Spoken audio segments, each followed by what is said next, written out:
What is a tadpole? What is a tadpole? Tadpole అనగా ఏమి? Tadpole అనగా ఏమి? Tadpole is the larval form of a frog. Tadpole is the larval form of a frog. కప్ప యొక్క డింభక దశను tadpole అని అంటారు. కప్ప యొక్క డింభక దశను టాడ్పోల్ అని అంటారు. Tadpole is the larval form of a frog.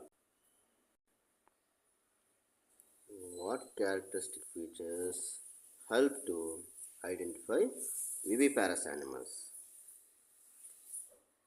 శిశోత్పాదక జీవులను గుర్తించేటువంటి లక్షణాలు ఏవి?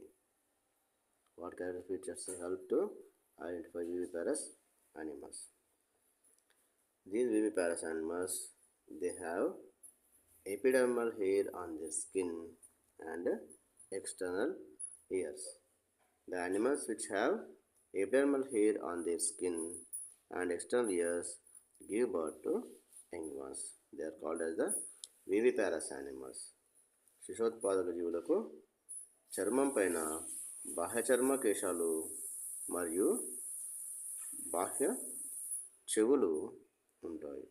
బాహ్య చర్మ కేశాలు చర్మం పైన ఉండి బాహ్య చెవులు కలిగినటువంటి జీవులను మనము శిశోత్పాదక జీవులుగా పరిగణించవచ్చు. ఆ జీవులు శిశువులకు జన్మనిస్తాయి. Do oviparous animals have external ears? అండోత్పాదక జీవులకు బాహ్య చెవులు ఉంటాయా? ఉండవు. Oviparous animals do not have external ears.